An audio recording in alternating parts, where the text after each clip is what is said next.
बादब बामुलाहजा में मैं फजल इमाम मलिक। केंद्र से लेकर राज्य सरकारों के खिलाफ आक्रोश है। रोजगार और नौकरी के सवाल पर अगर देश में युवा बेहाल है और युवा केंद्र सरकार के खिलाफ और बिहार सरकार के निरंकुश तानाशाही रवैये के खिलाफ सड़कों पर उतरा हुआ है, जिन पर सरकार लाठियां बरसा रही है, तो जाहिर है कि एक बेहिस और तानाशाह सरकार से इससे ज्यादा की उम्मीद की भी नहीं जा सकती है। बेरोजगारी के खिलाफ जहां जय घोष है, किसान सड़कों पर है, तो बिहार में राष्ट्रीय लोक समता पार्टी ने शिक्षा को ले सवाल पर लगातार सड़कों पर सवाल उठाती रही सरकार की नीयत पर कि गरीबों, पिछड़ों, दलितों, गरीब सवर्णों और अल्पसंख्यकों और मुसलमानों के बच्चों को पढ़ाने में, उन्हें बेहतर तालीम देने में नीतीश कुमार की सरकार को रुचि नहीं है। इसलिए उसने हफ्ते भर तक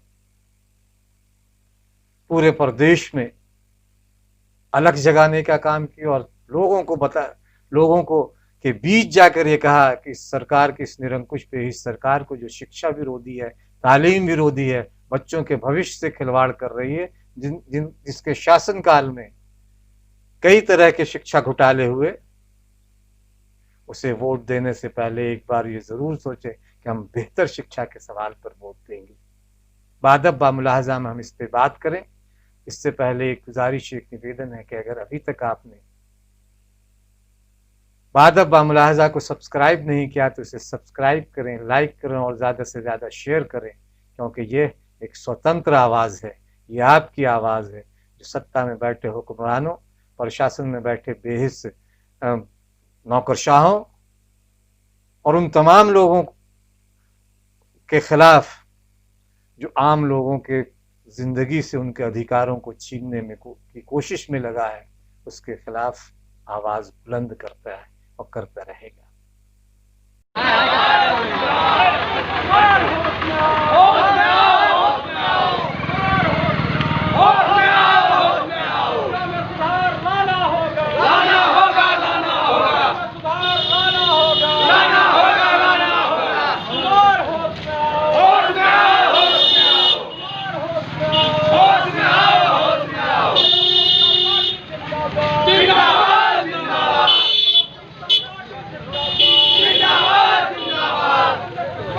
राष्ट्रीय लोक समता पार्टी लगातार शिक्षा के मुद्दों पर सवाल उठाती रही, लेकिन सिर्फ शिक्षा ही नहीं, स्वास्थ्य के मुद्दे पर भी उठाया, रोजगार, मजदूरों का पलायन, इन तमाम मुद्दों को लेकर लगातार नीतीश कुमार पर वो हमला करती रही है।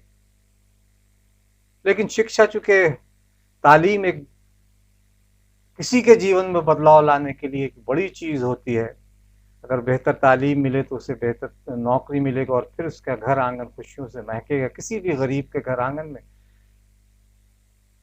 को तालीम या शिक्षा, अगर बेहतर शिक्षा मिलती है किसी भी गरीब को, तो फिर उसकी जिंदगी का में जीने का अंदाज भी बदलेगा। वो पढ़ लिख कर बेहतर जीवन, न सिर्फ बेहतर जीवन जिएगा, बल्कि उनकी आने वाली नस्लें, आने वाली पीढ़ी, उसे भी एक नई रोशनी मिलेगी। लेकिन बिहार के निरंकुश बेहिस नीतीश सरकार नहीं चाहते हैं कि गरीबों, पिछड़ों, दलितों, गरीब सवर्णों और मुसलमानों के बच्चे पढ़ लिख कर तालीम याफ्ता बने, उनके घरों में तालीम की रोशनी पहुंचे, ताकि वो उन सवालों को सामने रख सके जिसे लेकर इन 15 सालों में उन्होंने अभी तक बेवकूफ बनाने का काम करते रहे, उन्हें ठगने का काम करते रहे, झांसे में लेने का काम करते रहे। शिक्षा हासिल होते ही नीतीश कुमार ऐसा नहीं कर पाएंगे, इसलिए वो नहीं चाहते हैं कि सरकारी स्कूलों के में शिक्षा व्यवस्था बदले, तालीम का निजाम बेहतर हो। लेकिन राष्ट्रीय लोक समता पार्टी लगातार सक्रिय है, वो इन सवालों को से लगातार उठा रही है, सड़कों पर उतर रही है और भविष्य की सियासत में भी वो इन सवालों को लगातार एड्रेस करती रहेगी। किसानों का सवाल हो, किसानी का सवाल हो, शिक्षा का सवाल हो, युवाओं का सवाल हो, रोजगार का सवाल हो, छात्रों का सवाल हो। कोटा में छात्र फंसे थे इस कोरोना काल में, तब भी उपेंद्र कुशवाहा की अगुवाई में शिद्दत से आवाज उठाई गई थी कि उन छात्रों को वापस लाया जाए। हालांकि नीतीश कुमार नहीं चाहते थे। नीतीश कुमार नहीं चाहते कि बच्चे पढ़ लिख कर नवाब बने, बच्चे पढ़ लिख कर IAS IPS बने। गरीब घरों के बच्चे, क्योंकि सरकारी स्कूलों की अगर व्यवस्था ठीक होगी, तालीम का निज़ाम बेहतर होगा, तो दलितों, गरीबों, पिछड़ों, अल्पसंख्यकों और वंचित समाज के बच्चों को इसको फायदा होगा और वो पढ़ लिख कर IAS IPS कलेक्टर BDO बनेंगे। जो नीतीश कुमार नहीं चाहते, वो तो दरअसल शिक्षा विरोधी है, दलित और पिछड़ा विरोधी है। उनकी मानसिकता एक माइंडसेट है उनका। उपेंद्र कुशवाहा ने कहा भी इस मामले में, राष्ट्रीय अध्यक्ष रालोसपा को, उन्होंने कहा भी कि सरकार नहीं चाहती कि गरीबों के बच्चे पढ़े, दलितों के बच्चे पढ़े, पिछड़ों के बच्चे पढ़े, क्योंकि पढ़ लिख कर वे सवाल पूछते हैं, सरकार की आंखों में आंखें डालकर बात करते हैं, अपने अधिकारों की बात करते हैं। और नीतीश कुमार या उनका पूरी सरकार, भारतीय जनता पार्टी जदयू की सरकार, ये नहीं चाहता है। लोक जनशक्ति पार्टी भी है, NDA की सरकार शिक्षा के सवाल को लगातार अनदेखी करती रही। इसलिए शिक्षकों का भी हाल बुरा है, स्कूलों का भी हाल बुरा है।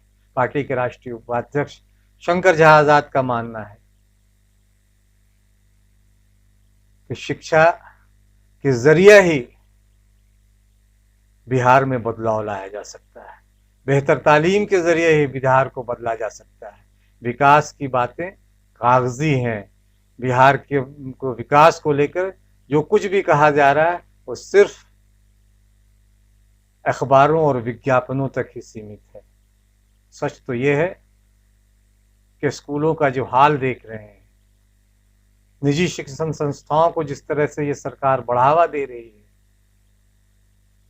वहां गरीबों, वंचितों, दलितों, पिछड़ों के अधिकारों का हनन ये सरकार कर रही है। और अगर बढ़ेगा नहीं बिहार, तो फिर कैसे बढ़ेगा बिहार? राष्ट्रीय लोक समता पार्टी का हैशटैग है, ये टैग लाइन है, यूएसबी है। उसका पार्टी ने नारा ही दिया था, जय नौजवान जय किसान, यानी किसानों के मामले में भी और नौजवानों के मामले में भी। और अब शिक्षा और स्वास्थ्य जैसे सवालों को लेकर भी वो लगातार सड़कों पर है, वो लगातार सरकार के खिलाफ हल्ला बोल रही है। 2006 में जब किसानों के लिए मंडी को बंद कर दिया गया बिहार में, तो किसानों एक तरह से व्यापारियों को खुली लूट का मौका दे दिया है नीतीश कुमार की सरकार ने, कि किसानों की फसलों को औने पौने दामों में बेचा जाए। जो कीमत धान की पंजाब में 1900 से 2000 रुपये मिलती है, वो बिहार में 1200-1300 रुपये, 1000 रुपये से लेकर 1300 रुपये तक मिलती है। तो ये किसान विरोधी सरकार है, नौजवान विरोधी सरकार है। और भविष्य की सियासत भी, अगर भविष्य की सियासत भी राष्ट्रीय लोक समता पार्टी की इन मुद्दों पर ही आधारित होगी, क्योंकि रालोसपा ने जिन मुद्दों को उठाया है, आने वाले दिनों में वो इन मुद्दों को और शिद्दत से उठाएगी, क्योंकि चुनाव है और लोगों को ये बताए कि ये सरकार कितनी निरंकुश और गरीब विरोधी, पिछड़ा विरोधी, दलित विरोधी, अल्पसंख्यक विरोधी सरकार है। CAA और NRC के खिलाफ नीतीश कुमार के स्टैंड को भूलेंगे नहीं आप लोग, क्योंकि ये CAA और NRC भी उन तमाम देश के बहुसंख्यक, पिछड़े, दलितों, अल्पसंख्यकों, वंचितों के खिलाफ है। और हम तो नारा देंगे। भारतीय जनता पार्टी ने कहा है, सुशांत को लेकर न हम भूले हैं न भूलने देंगे, लेकिन राष्ट्रीय लोक समता पार्टी का मानना है कि किसानों और युवाओं के मुद्दों को हम न भूले हैं और न भूलने देंगे। स्कूलों के मुद्दों को हम न भूले हैं न भूलने देंगे। शिक्षा सुधार के मुद्दों को हम न भूले हैं न भूलने देंगे। इन मुद्दों पर आइए और आंखों में आंख डालकर बात कीजिए। क्या एनडीए की भी और नीतीश कुमार ऐसा करेंगे? लगता नहीं है, क्योंकि इन 15 सालों में सिर्फ झांसा ही दिया है बिहार के अवाम को। इसीलिए राष्ट्रीय लोक समता पार्टी ने सोशल मीडिया पर हैशटैग चलाया है, बदलिए सरकार, बदलेगा बिहार। राष्ट्रीय लोक समता पार्टी के द्वारा लगाई निकाला गया, यही कहना है कि आज जो पूरे सूबे बिहार में शिक्षा जो है वो गर्त में चली गई है। जन जन को जागरूक करना, जो भी राजनीतिक दल है वो शिक्षा पर बात करे, रोजगार पर बात करे, इस पर ध्यान आकृष्ट कराना, जो भी मतदाता है उनको बरगला कर आज 15 सालों से नीतीश जी के सरकार में और नरेंद्र मोदी जी के सरकार में वोट लेकर कुर्सी पर बैठने का काम कर रहे हैं, लेकिन अभी तक शिक्षा में सुधार नहीं हुआ।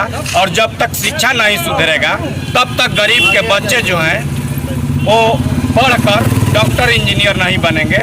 प्राइवेट विद्यालय जो है गरीब के बच्चे जो हैं उसमें नहीं पढ़ सकते हैं। इसलिए हमारे नेता आदरणीय उपेंद्र कुशवाहा जी ने आह्वान किया और पूरे सूबे बिहार में हम लोग मुस्तैदी के साथ लगे हैं कि मतदाता भाइयों को जागरूक करें कि चाहे जो भी पार्टी हो शिक्षा में सुधार करेगी, करके रहेगी। हम लोगों ने आपने देखा होगा कि पहले जूता बूट पॉलिश करके पैसा संग्रहित किया, सब्जी बेचकर पैसा संग्रहित किया और बच्चों को पुस्तक उपहार देने का काम किया।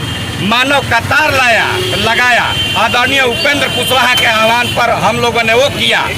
ये सरकार जो है अगर हम लोगों को कहे कि आप लैट्रिन साफ कीजिए, हम शिक्षा सुधार कर देंगे, तो हम लोग लैट्रिन साफ करने के लिए तैयार हैं। शिक्षा गरीबों को मिले, अच्छा मिले और सुधारे।